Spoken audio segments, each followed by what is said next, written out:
En la continuidad de Sin Mordaza, le doy la bienvenida al doctor Iván Cullen. ¿Cómo le va? Muy bien, muy bien. Bueno, el otro día en un programa especial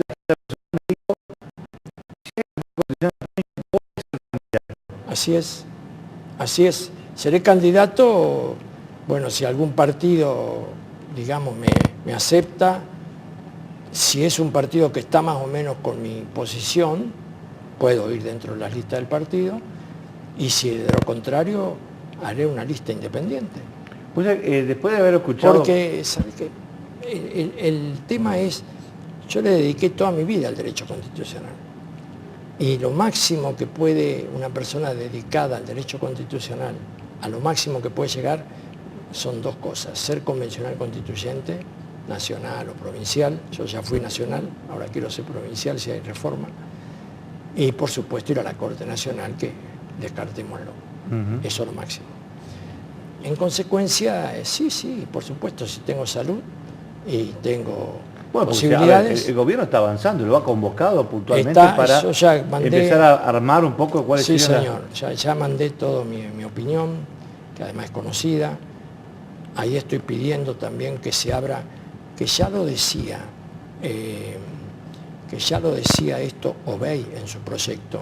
En su proyecto habría la posibilidad para que en una reforma constitucional provincial las ONG pudieran presentar candidatos.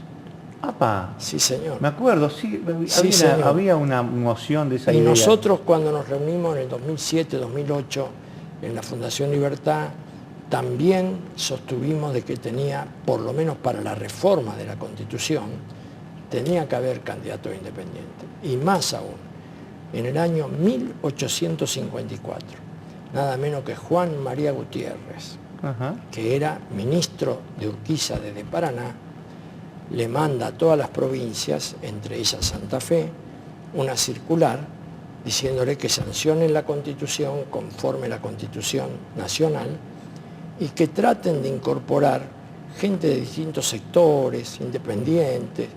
Es decir, que ya estaba en la esencia de lo que es, porque tiene que haber muchas ideas y hay gente que a lo mejor no se siente representada por un partido o por otro, va y pone un voto en blanco, no va a votar, y esto no debe pasar. No, pero aparte, tiene que haber una alternativa, ¿no? Sí, pero aparte la Constitución es la escritura madre de una provincia, claro, y donde tiene que estar todas las voces representadas. Así lo decía Gutiérrez. Bueno, a ver, ¿y qué le propuso en esta? Ya hizo llegar a lo que es esta comisión que se está trabajando para ver un poco. Yo le propuse, bueno, el escrito mío... Esto está bueno, esta es una buena idea de que las ONG sean... El escrito mío tiene como 18 páginas. Lo van a subir a la página. Yo empiezo con la parte histórica, que en realidad no está dentro de la consulta, pero siempre es bueno por el contexto. Y después, puntualmente, nosotros seguimos... Dígame 3 o 4 cosas puntuales que usted cree que tienen que estar sí o sí, en la reforma. La autonomía municipal. Sí, eso... Tiene que estar, ¿por qué tiene que estar en la reforma? Algunos creen que se puede poner por ley, no se puede poner por ley. ¿Por qué? Porque las facultades, sobre todo las facultades desde el punto de vista económico-financiero, los recursos son de la provincia, las facultades originarias son de las provincias. Las provincias delegan algunas facultades a la nación, pero las otras son de las provincias. Y en consecuencia, si yo a la provincia le voy a sacar una potestad tributaria, tiene que estar en la Constitución. Por otro lado, cuando nosotros pusimos en la Constitución del 94 el artículo 123, diciendo que las provincias tenían que dictar su propia constitución, asegurando la autonomía en esos 5 aspectos, en el aspecto institucional, en el aspecto político, en el aspecto administrativo, en el aspecto financiero y en el aspecto económico. Cuando pusimos esto, hubo una discusión muy interesante y ahí Horacio Rosati dijo claramente, Horacio Rosati, el actual ministro de la Corte. Sí, ¿no? Que es especialista en municipios. Es especialista en municipios, dijo. Tiene que quedar claro como interpretación auténtica de este cuerpo que en realidad este artículo 123 lo que hace es calificar o cualificar, si se quiere, la exigencia del artículo 5 de la Constitución. El artículo 5 de la Constitución Nacional dice: las provincias tienen que dictar sus propias constituciones, pero tienen que cumplir algunos requisitos. Tienen que respetar el régimen republicano, tienen que respetar la autonomía no, el régimen municipal y la administración de justicia, además de los derechos y garantías de la Constitución Nacional. Si no respetan estos requisitos, dice el artículo 6, se puede dictar la intervención federal, porque claro, no lo respetaron. Exactamente. Es decir, nosotros hoy estamos en esta provincia, no es la única, hay 3 provincias que están en esa situación, que no tenemos autonomía en nuestra Constitución, y en consecuencia estamos ahí con el riesgo. Por supuesto, nadie habla de una intervención, pero en realidad, jurídicamente hablando, nosotros no estamos respetando lo que dice la Constitución. ¿Y otro tema cuál sería? El problema de la justicia. Nosotros tenemos que constitucionalizar el Consejo de la Magistratura. El Consejo de la Magistratura, pero superando un error que comete la Constitución del 94, porque claro, al haber ese pacto de Olivos, había algunos que querían ponerlo así, otros que no, y bueno, en definitiva, le dieron la administración del Poder Judicial al Consejo de la Magistratura. Y además, como no lo definieron al Consejo de la Magistratura bien, entonces la primera ley estuvo muy bien porque era parejo, pero después la segunda ley, ya en la época de este último gobierno, que era una mayoría política. En consecuencia, esa mayoría política tiene no solamente la posibilidad de nombrar jueces, sino de echarlos. Bueno, de empezar el proceso, sí, pues sí, el proceso de enjuiciamiento, y además de administrar el Poder Judicial, de administrar los fondos. No hay poder independiente que no tenga el manejo de la plata. El manejo de la economía. Claro. El Congreso maneja su propio presupuesto. Seguro. ¿Por qué el Poder Judicial? Ahora, pero, a ver, eso es un tema. Sí, es decir, que la magistratura constitucional y bien establecida, bien clara. Bien clara, porque hoy integrada. Hoy hoy está completamente distorsionada. Los abogados quedamos en uno y teníamos 4. Lógicamente se ha reducido la intervención de quienes podían ser más o menos independientes, y ahora prácticamente todo está... Otra idea más, a ver, otra idea más para la reforma de... También respecto de... Esto sí es importantísimo lo que voy a decir. Acá, ¿qué pasa cuando un juez, por decirlo simplemente, se porta mal o hay que hacerle un enjuiciamiento? Hoy, en nuestra Constitución, el enjuiciamiento, quien decide si se dan las causas para enjuiciarlo, es la Corte Suprema de Justicia de la provincia. Y quien interviene para ver si lo destituyen o lo absuelven y lo dejan en el cargo, es la misma Corte que resolvió lo primero, más 2 abogados y 2 legisladores.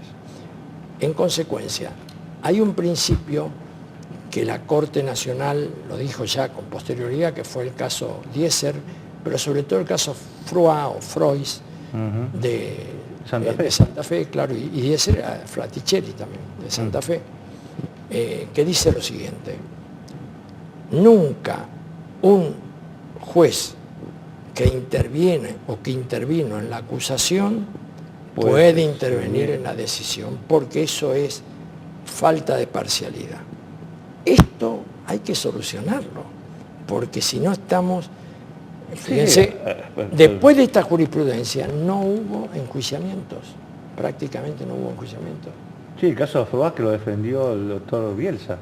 No sé quién lo defendió, Bielsa, pero lo cierto, ahora está creo que en la Corte Nacional. Bueno, pero la Corte Nacional va a confirmar, porque es una... ¿Por qué se hace la gran reforma penal y se le da la facultad a los fiscales?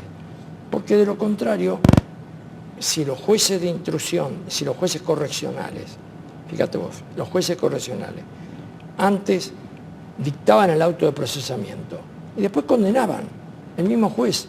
No, el acto de procesamiento, es decir, el primer análisis lo tiene que hacer un magistrado y el segundo análisis, el definitivo, lo tiene que hacer otro. Entonces, ¿por qué aparecen los fiscales ahora que son los que investigan? Precisamente para eso, para darle al juez la imparcialidad necesaria. Esto es consecuencia de lo que dice la Constitución. Y no termina ahí. El artículo 88 de la Constitución determina, yo me acuerdo, eran antológicas las charlas que yo tenía las discusiones con Decio Ula, mi amigo que falleció, ¿no?, que fue presidente de la Corte. Era porque yo le decía, mirá, Decio, esto es una barbaridad. No, la Constitución es perfecta. Bueno, no era perfecta. Ellos ponen un artículo 88 en la Constitución vigente, en la cual determinan que un magistrado que llega a los 65 años de edad y está en condiciones de obtener la jubilación ordinaria, no cesa, pierde la estabilidad. Quiere decir que tenemos un magistrado sin estabilidad que sigue siendo magistrado. Mira. Y te digo más, hubo un ministro de la Corte, el doctor Tetamanzi, que tomando ese artículo 88, lo echaron con un decreto del Poder Ejecutivo, y era ministro de la Corte. Mira, buen dato. Entonces, eso no puede quedar. Claro, y a ver... Hay muchas otras cosas. Sí, pero ¿no? Yo le tiro alguna idea para que tengan un pensamiento suyo. El tema electoral, más allá que la ley, una ley electoral, pero tiene que estar las bases de cómo manejarse. Las bases, sí, claro. Porque digo, la verdad que ha tenido tantos cambios la provincia. Efectivamente, tienen que estar las bases. Hay algunos errores que ahora son errores por el avance de la técnica. Por ejemplo, nosotros en la Constitución tenemos que está regulado el escrutinio de mesa. Sí. Pero ¿quién nos dice que mañana va a haber algún sistema electrónico sin escrutinio de mesa? No lo podríamos hacer. Claro. Y después nosotros tenemos una regulación bastante amplia, pero no completa. No completa en todos los temas y además, bueno, yo por supuesto creo que tiene que abrirse el camino a las candidaturas independientes o de otros que no sean partidos, aunque la Constitución de nuestra provincia no exige que sea un partido político. Sí, pero a ver, ¿cómo se la presentación? Más aún dice... ¿cuál? ¿La Junta Electoral? No, eso está en la ley. Claro. En la ley. Pero una cosa que esté en la ley y otra cosa que esté en la Constitución. Por eso digo, habría que hacer algunas modificaciones. Sí, yo creo que sí. Y sobre todo, a ver... Bueno, la elección de gobernador. Bueno, por ejemplo, y el sistema DON para la Cámara, ¿usted quiere mantenerlo 28? No, para nada, no. Eso es una locura, no, eso ya pasó. Los 28, para la mayoría, los 22 distribuidos proporcionalmente, tienen origen en el paradigma del frondicismo. El frondicismo entendía que el que gana tiene que gobernar y los otros tienen que controlar. ¿No? Más que acompañar a controlar, te diría yo. Sí, pero yo gobierno. Pero con 22 no controlas nada, si tenés la mayoría. Claro. Porque para eso está la Cámara de Diputados. Por eso pone la mayoría. Pero bueno, pero entonces no controla el otro. Bueno, pero tienen órganos de control. Sí, eso también hay que poner. Nosotros tenemos un solo órgano de control, que es, constitucionalmente hablando, que es el Tribunal de Cuentas. Sí. Pero tenemos que poner la Defensoría General, el Ministerio Público de la Acusación, tenemos que poner la Auditoría General de la provincia, con una particularidad en la Auditoría General de la provincia, que en la Auditoría General de la Nación quedó ese problema sin definir, quedó mal, porque ¿qué pasa? Como depende del Congreso, el auditor encuentra una gran irregularidad y el Congreso no le autoriza a publicarla. En consecuencia, ¿para qué se hizo todo este trabajo? Eso también hay que ponerlo. ¿Reelección de gobernador? Yo creo que ese es un tema que hay que superarlo totalmente, que hay que ponerlo. Ahora yo le hago una pregunta. Que hay que ponerlo, pero te digo esto con una particularidad. Hay que habilitarlo, y la gente dirá que sí o que no, pero con un condicionamiento que es fundamental, para que no pase lo que pasó con Angelos, por ejemplo, y lo que pudo haber pasado con Menem, que él lo intentó. Es decir, que este periodo, 15-19, es el primer periodo, y que el segundo periodo, y esto es indefectible, que no puede haber un tercer periodo. Ahora, esto es importante dejarlo porque Angelos en la provincia de Córdoba intentó... interpretó de otra forma y bueno, Nosotros lo pusimos en la Constitución, sin embargo Menem presentó un planteo en Córdoba, que incluso el juez Busto Fierro se lo concedió. Después, lógicamente, la Cámara lo tiró abajo, pero por eso te digo, en política, si se puede aprovechar cualquier resquicio, se aprovecha. Bueno, y sobre esto te quiero decir, perdóname, porque esto es muy importante lo que voy a decir. Se requiere un consenso continuado, porque la Constitución provincial tiene una disposición en el artículo 115 que la Convención Constituyente puede reformar cualquier cosa de los que están dentro de los temas que fijó la legislatura. Pero si no trata algún tema, y escucha bien lo que digo, no vale ninguna reforma. Entonces, vos te das cuenta que como la mayoría que eligió legisladores es diferente de la mayoría que va a elegir convencionales, porque es otra elección, suponte vos que la mayoría que va a elegir convencionales no les gusta un punto y no les gusta nada de la Constitución como viene saliendo. Directamente tienen mayoría, no la tratan, cae toda la Constitución, Nosotros en la Constitución del 94 hubo un tema habilitado que no se trató. ¿Y?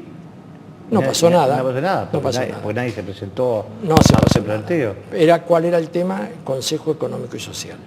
Estaba expresamente habilitado, no se trató.